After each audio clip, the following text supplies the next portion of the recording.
celle que l'on peut considérer comme la plus grande artiste lyrique de tous les temps.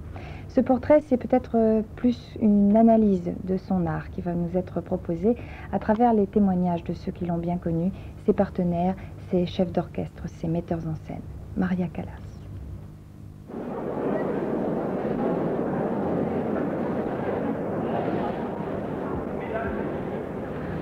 Depuis le début de cette représentation, Madame Maria Callas a dû surmonter un malaise et une grave dépression.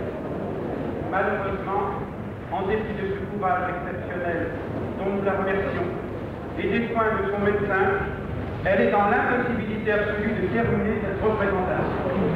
Elle en est profondément bouleversée et nous vous demandons, avec nous, de l'expliquer.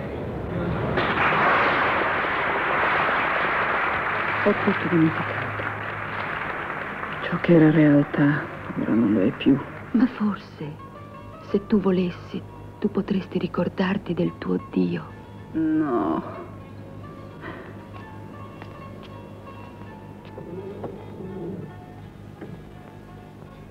Forse hai ragione. Sono restata quella che ero. Un vaso pieno di un sapere non mio. Maria Callas est morte une première fois à l'Opéra de Paris le 29 mai 1965. Mais sa mort physique est intervenue 12 ans plus tard, le 16 septembre 1977, à 13h30, à Paris.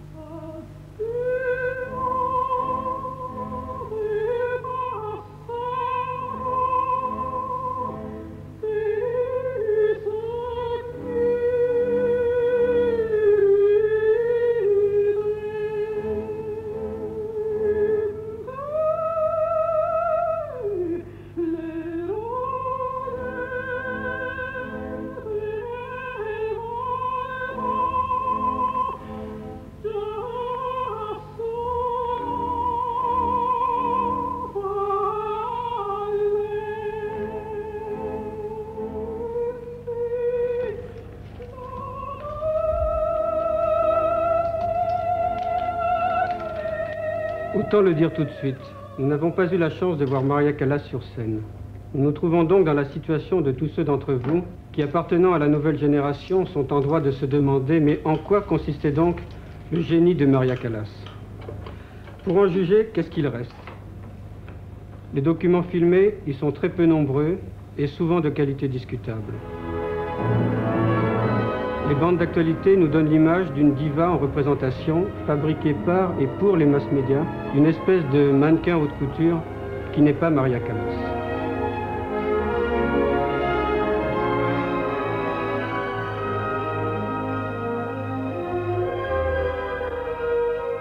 Les autres films, ils se rapportent le plus souvent à la fin de sa carrière, lorsque les problèmes vocaux se faisaient sentir. Ou bien ils concernent des œuvres comme Tosca qu'elle n'aimait pas particulièrement et qui ne sont pas révélatrices en tout cas de ce qu'elle a apporté d'essentiel à l'art lyrique.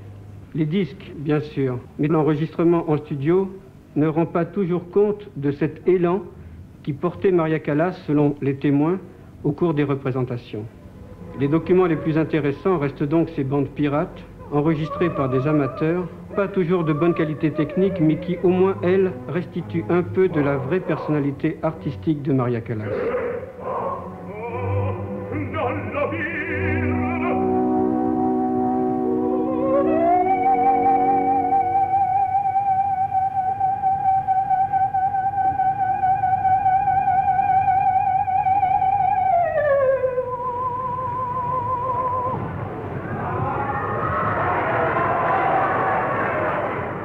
Nous avons décidé de ne pas nous en tenir aux documents et d'aller recueillir les témoignages de ceux qui l'ont connue.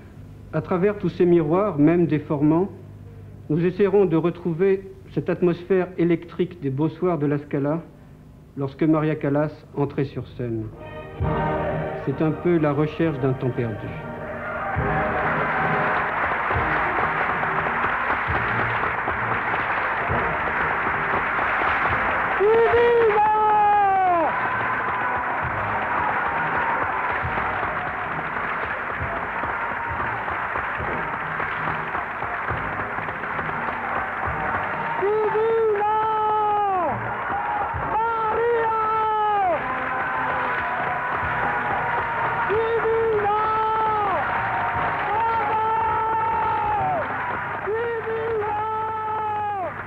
comme une enquête policière.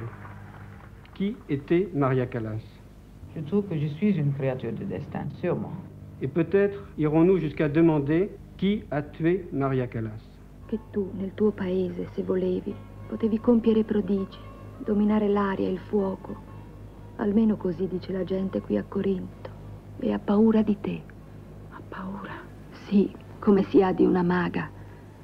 Perdonami, ma parlo così, nella speranza di aiutarti spingendoti. Alle opere di magia. Médée, fille des dieux, succombe à sa renommée de magicienne. Et n'est-ce pas ce qui est arrivé aussi à Maria Callas?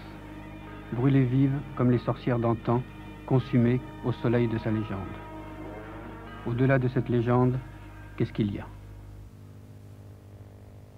La vérité est que je suis née en Amérique et je suis du sang pur grec, évidemment. Evangelia Kalogeropoulos, la mère, voulait un garçon pour remplacer celui qu'elle avait perdu. Profondément déçue par l'arrivée d'une fille, elle refusa à la clinique de voir l'enfant.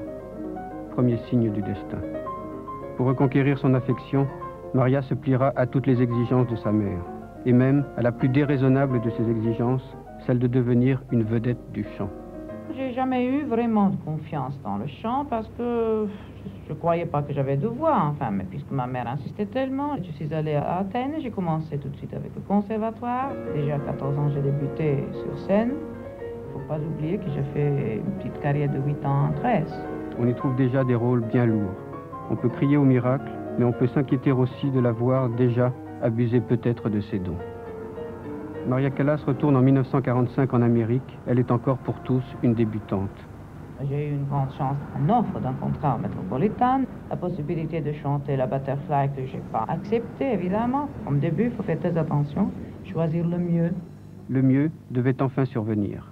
Elle était arrivée en Italie dans le printemps de 1947 et avait chanté à la Reina di Verona Gioconda, une opéra dramatique. C'était la chance. J'ai dit, bon, je vais à n'importe quel prix et je prends mon chance. Le maestro Serafine, il avait toujours compris qu'il y avait quelque chose de très important dans cette femme, dans sa voix. Il avait endressé, pour son physique un peu particulier, à cette époque, vers un répertoire dramatique. Callas chante Wagner en italien, la Valkyrie, Tristan, Parsifal, et Aïda, et l'Abigail de Nabucco, et encore Turandot, qu'elle reprendra en Argentine. Rôles écrasants. Après, cette femme, elle a commencé, cet artiste, à faire des auditions dans les autres théâtres italiens. Il allait à la Scala, il allait partout. Mais chacun y trouvait quelque chose. Ses voix, elles étaient importantes, mais il y avait quelque chose qui ne marchait pas. Et à la Scala, quelqu'un de très important, un grand chef d'orchestre. Et on peut comprendre qui.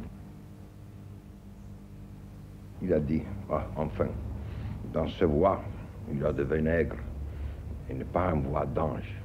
On a dit, mais qu'est-ce que c'est que ça? Ça, c'est pas comme les nôtres, c'est pas la façon de chanter comme la nôtre. C'était une voix un peu difficile à comprendre. D'ailleurs, elle est une voix difficile à comprendre au commencement, je crois, la mienne. J'étais directeur artistique à l'Aimé musical florentin. Et je dis à elle, mais avec quelle étude vous avez fait, avec qui avez-vous étudié? Et il m'a dit, j'ai étudié avec Madame de Hidalgo. Elvira de Hidalgo, célèbre coloratour de la Première Guerre mondiale, avait chanté avec Chaliapine, Caruso, Titarufo. Une seconde mère pour Maria Callas. Et alors, j'ai eu la base très bonne. C'était l'école, disons, italienne, de bel canto de 1800, disons. Mais cette école, quelle est-elle exactement, Madame de Hidalgo? Quand il y a des demi-teintes, de l'agilité et toutes ces difficultés qui se trouvent dans le bel canto, il faut une école plus intense. Et avec Maria, on a repris ça. Mais revenons à l'audition organisée par Francesco Siciliani. Alors il a commencé à chanter Qui la voce sua soave, etc. Et toutes ces grandes arias avec la cavatina après. Et je suis resté vraiment étonné. Et je suis resté ému. Elle était tellement émouvante, tellement juste. J'ai compris tout de suite. Nous avons la possibilité avec elle de reprendre et de faire revivre certains opéras comme Puritani, Lucia, etc. Que à notre époque, nous nous l'avons écouté seulement avec les sopranos légères de colorature.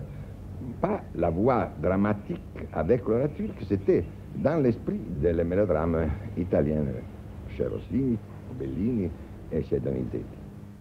1949, à la demande de Tullio Serafine, elle remplace au pied levé Margarita Carosio malade dans Les Puritains. Elle chante donc le même mois Elvira et Brunhilde de la Valkyrie. Renouvelant la performance de Lili Lehmann, elle prouve sa capacité d'interpréter des rôles très opposés, vocalement, musicalement, dramatiquement. En 1952, c'est une fabuleuse résurrection de l'Armida de Rossini.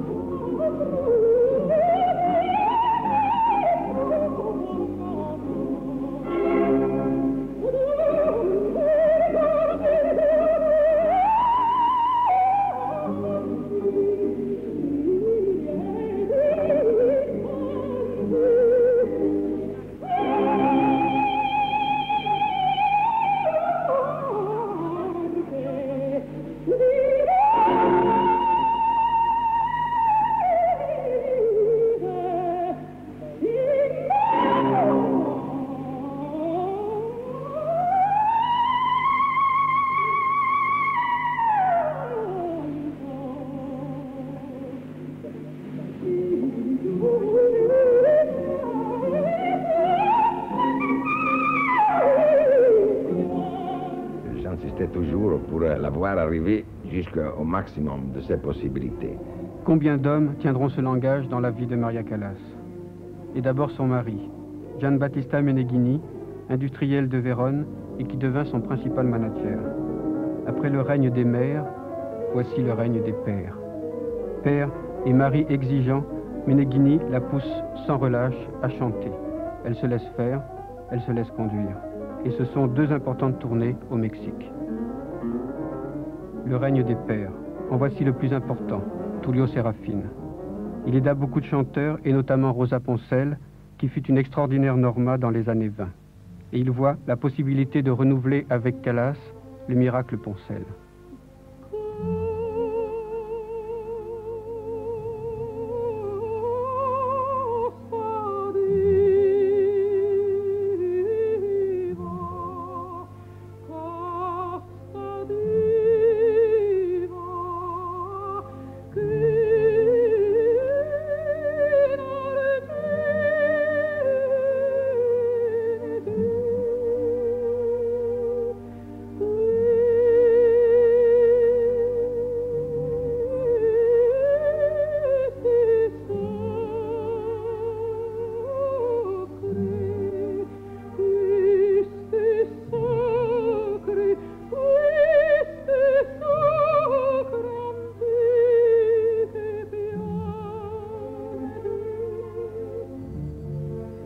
Autre signe du destin. Les cendres de Maria Callas ont été déposées dans le columbarium du Père-Lachaise, à quelque distance seulement de la tombe de Bellini. Celui qui composa Norma, Les Puritains, La Somnambule, peut-être le musicien préféré de Maria Callas. Et à quelque distance aussi de celles qui incarnèrent au long du XIXe siècle la sublime prêtresse gauloise. Eugénie Garcia, Julia Grisi, Sophie Cruvelli et bien d'autres.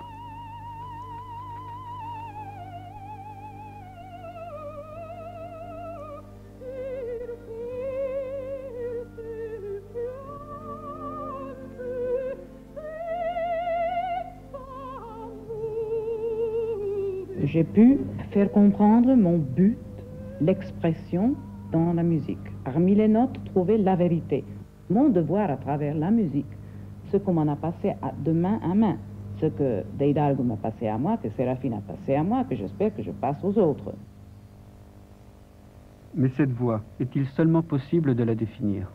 On a dit qu'elle avait une voix indéfinissable, mais on peut en tout cas essayer de la caractériser. Je crois que c'était foncièrement un soprano lyrique, ce que les Italiens appellent lyrico spinto, c'est-à-dire ni vraiment un soprano dramatique, ni vraiment un soprano léger. Mais elle avait une technique assez particulière d'ailleurs, mais extrêmement approfondie, qui lui a permis, au cours de sa carrière, de chanter tout de même des rôles extrêmement différents, et en particulier aussi bien des rôles de soprano léger que des rôles de soprano dramatique, pour lesquels d'ailleurs elle arrivait à changer complètement son timbre vocal. C'était d'ailleurs une des choses, une des expériences les plus étonnantes quand on entendait Callas, c'est que chacun des personnages qu'elle incarnait avait une voix différente. Incroyable ce qu'elle faisait. Est-ce qu'elle couvrait vraiment 3 octaves? Il y a beaucoup de chanteuses, oui, chanteurs, plus chanteuses, qui sont capables d'avoir 3 octaves. C'est qu'on ne l'emploie pas toujours, mais on doit avoir, je crois, au moins 3 octaves pour travailler bien 2 octaves et demie.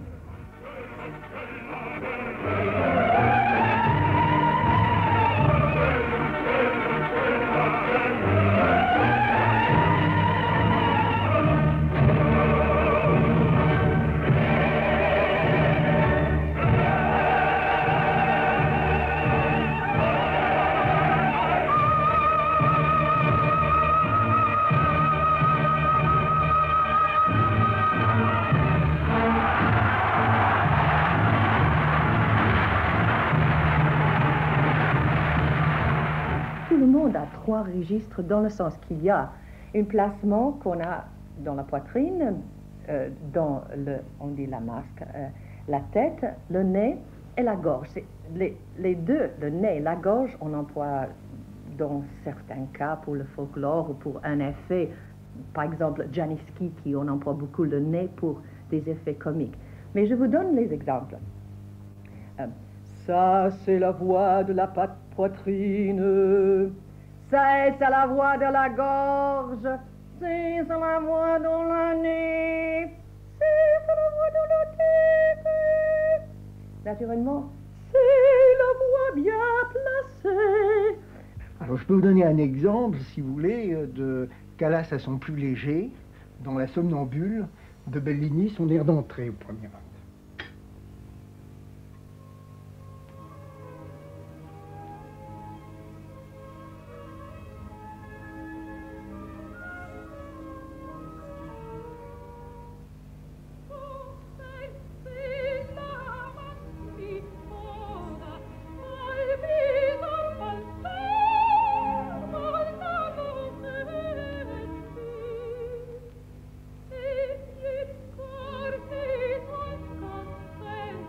C'était une voix parfaitement souple, vous voyez, parfaitement flexible. Et ce qu'on appelle le coloratura, c'est-à-dire l'art des vocalises, était particulièrement accompli.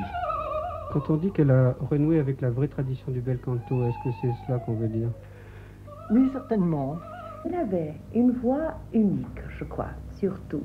Une voix tellement unique qu'on n'écoutait que 3 notes et on savait tout de suite que c'était la Callas.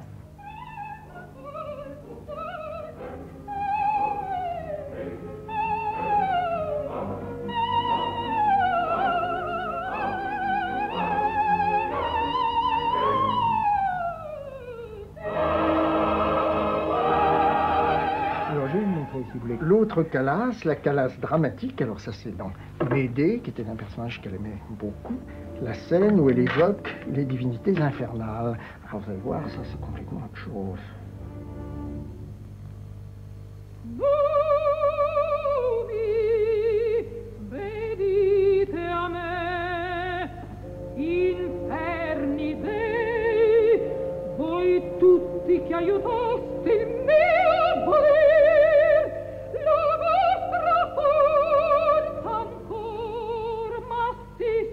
Est-ce qu'il lui est arrivé dans un même opéra de passer de l'un à l'autre? Non, parce que ça ne... Enfin, il n'y a pas d'ouvrage où ça s'y prêtait, mais enfin, elle donnait quand même tout l'intermédiaire des nuances de coloration, n'est-ce pas, suivant l'intensité de la scène. Il y a évidemment dans Médée des passages de douceur. Ça, c'est vraiment la sorcière, n'est-ce pas? On voudrait que les 3 registres soient absolument égaux, c'est-à-dire dans la scala, on devrait faire, voyons,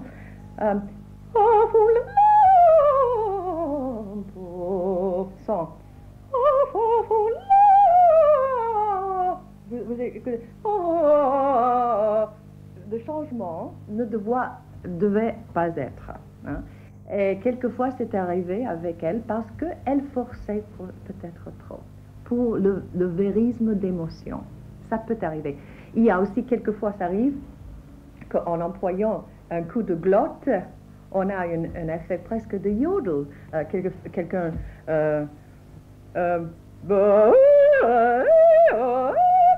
vous écoutez déjà les deux registres, mais avec le coup de glotte qui rend assez laide.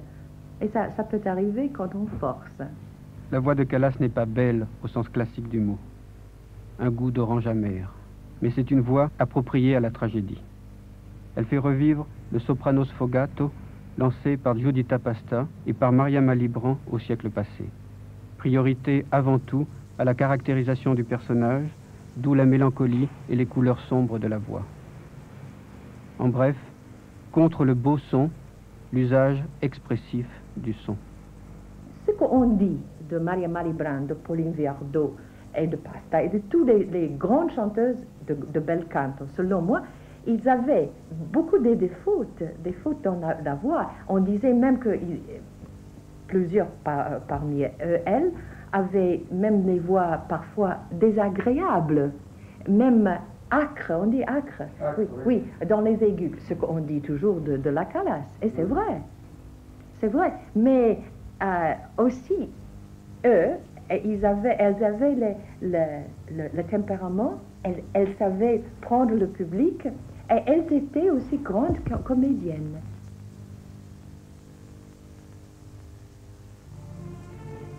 Il restait donc à Maria Callas de devenir non plus seulement la première chanteuse du monde, mais aussi la première actrice.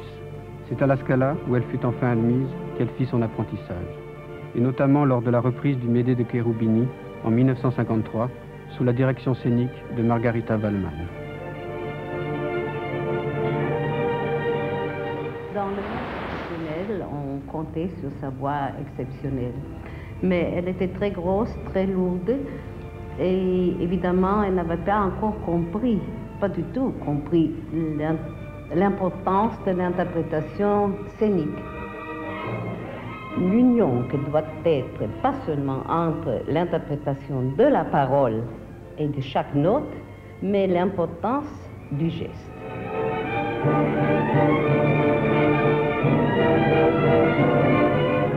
Et Callas poursuit cet apprentissage la même année dans l'Alceste de Gluck. Quand elle meurt, je voulais qu'elle serait élevée, très haut, portée par les gardiens à travers tout le plateau. C'est énorme dans la Scala, 18 mètres en profondeur. Elle disait, je peux pas, je suis trop lourde. Au lieu de ça, elle avait déjà premièrement maigri beaucoup, parce qu'en comprenant l'importance du mouvement, alors elle commençait à changer son apparence physique. Alors, pendant l'Alceste, elle a fait ce mouvement presque acrobatique, avec une grâce et une légèreté que tout le monde, vraiment, moi-même, sont restés très, très impressionnés. Parce qu'elle pouvait faire ce qu'elle voulait, parce qu'elle avait une grande volonté et un orgueil. Un orgueil pour faire bien. Fascinante rencontre de Maria Callas avec ses héroïnes antiques, auxquelles elle s'est identifiée. Médée, Norma, deux prêtresses qui ont trahi leur vocation spirituelle pour l'amour d'un homme. Deux victimes, même si elles rugissent comme des lions. Deux rôles, deux masques pour un même visage. Je dois dire qu'elle était vraiment Médée. Elle n'interprétait pas dans le sens du mot d'une interprétation. C'était vrai ce qu'il faisait.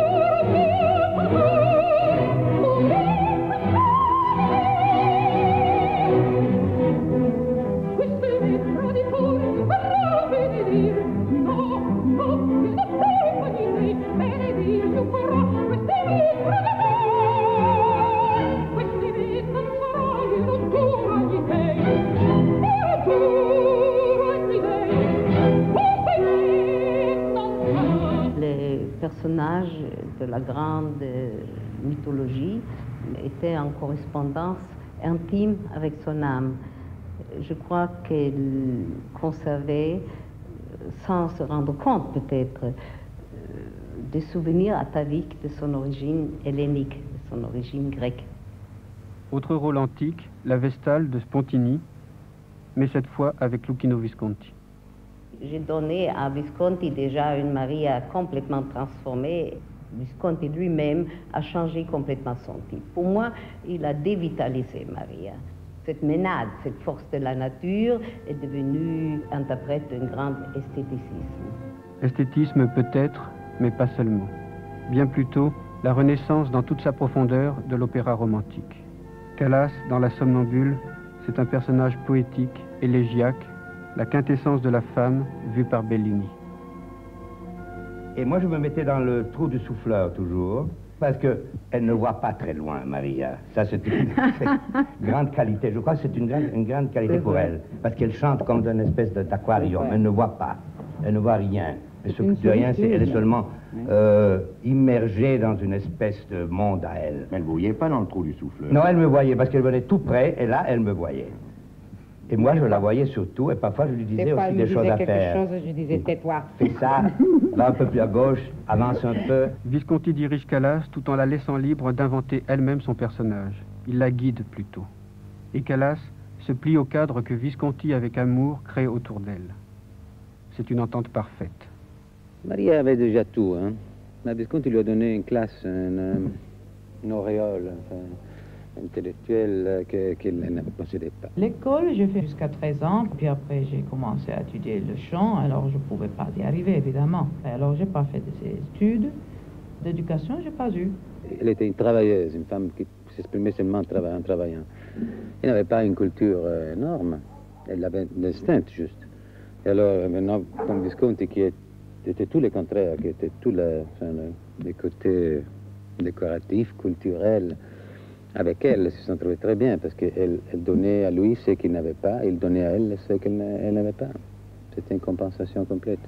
En effet, ils ont fait ici des spectacles sublimes. Et surtout cette Traviata de 1955, sous la direction musicale de Carlo Maria Giulini.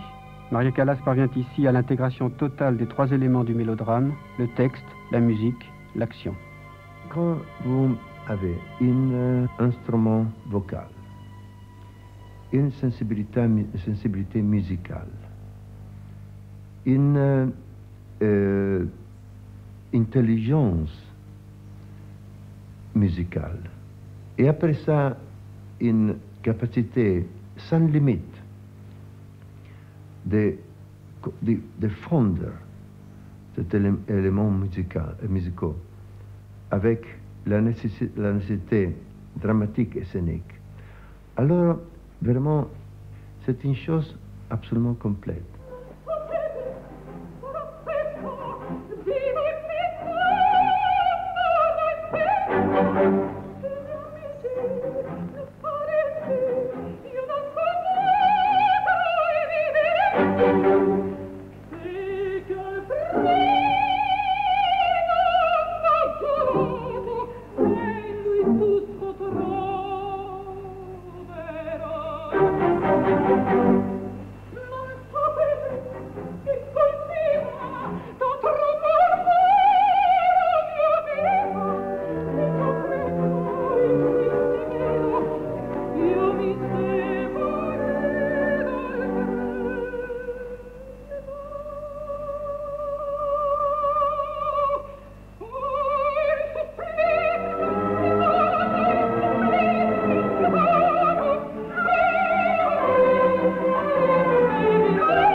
Faisait beaucoup de gestes ou très peu? Elle était la sonorisation des gestes et la gesticulation du son, Maria. C'était une chose qu'on ne comprenait pas, ou une chose commençait et l'autre terminait. C'était les gestes.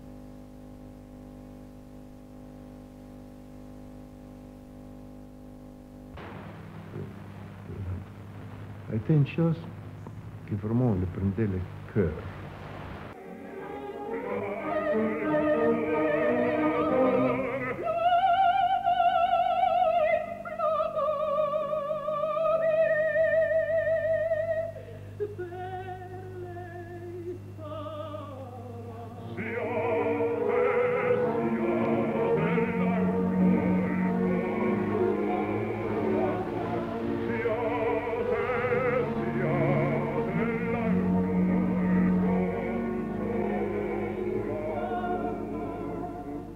Toujours ces mêmes, elle avait merveilleuse. Qu'elle palpitait avec elle, laissait tomber. Quand elle prenait les fleurs, les camélias, la Traviata, c'était sublime, ce geste, ces lignes-là, les longs coups, les mains, c'était inoubliable. Quand elle se posait là, toujours à 3/4 à gauche du plateau, se posait toujours dans les états d'attente pour chanter. Quand quelqu'un autre chantait, les yeux des gens étaient toujours sur elle, parce qu'elle se mettait là, elle connaissait là, c'est fracas, là, se posait dans une position d'attente quand elle écoutait les autres. Quand Violetta meurt, on pense que ce n'est pas une femme qui meurt, mais la femme qui meurt pour amour.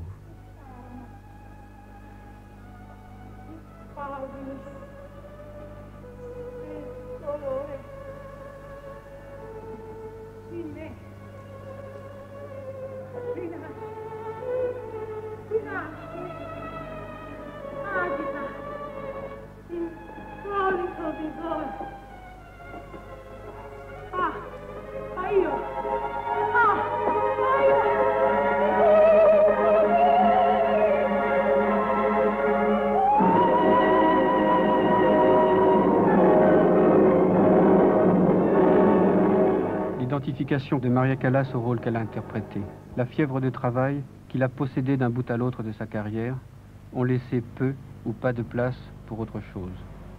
Travail, travail, travail. À la fin des répétitions avec tout l'ensemble, toutes les castes, elle me disait plusieurs fois, si vous n'êtes pas fatigué, je voudrais répéter encore cette page-là, cette autre, je n'ai pas encore sûr de ce passage, je vais trouver des nuances mieux. Gianandrea Gavazzeni devait nous révéler une Callas comique dans Le Turc en Italie.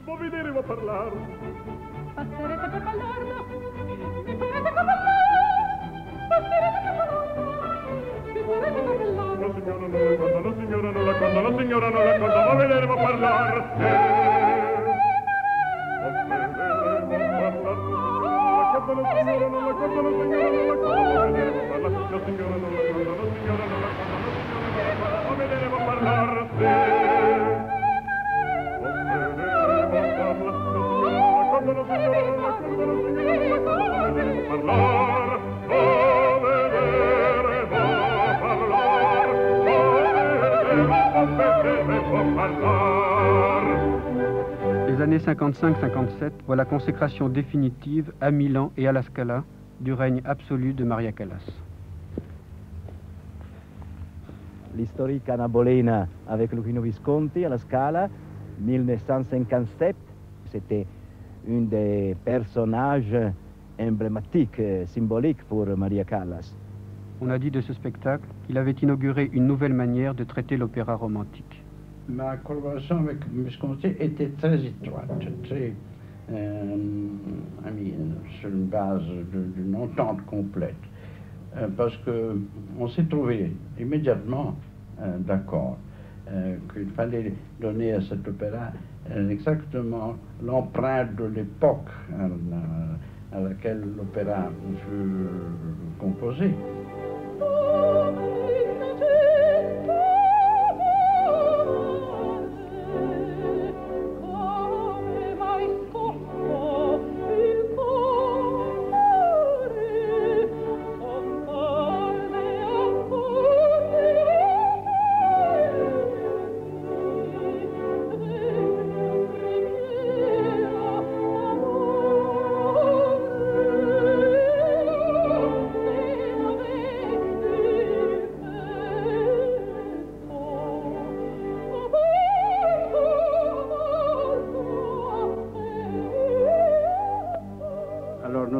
voulu reconstruire le climat romantique de l'opéra de l'époque de Donizetti, avec référence naturellement à l'époque de Henri VIII. D'accord avec Lucchino, nous avons fait tout l'opéra dans 2-3 tons, ne sortant pas du noir, du blanc et du gris. Et Maria Callas était toujours en bleu, je crois. Et elle était toujours en bleu. En bleu, comme la pasta, pour qui le rôle fut écrit.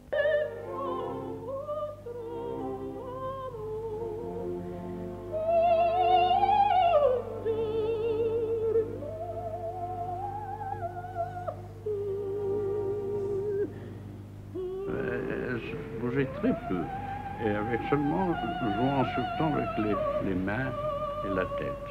On a tendance à croire qu'elle exagérait beaucoup les sentiments, etc. Et au fond, elle était très retenue plutôt. Mais oui,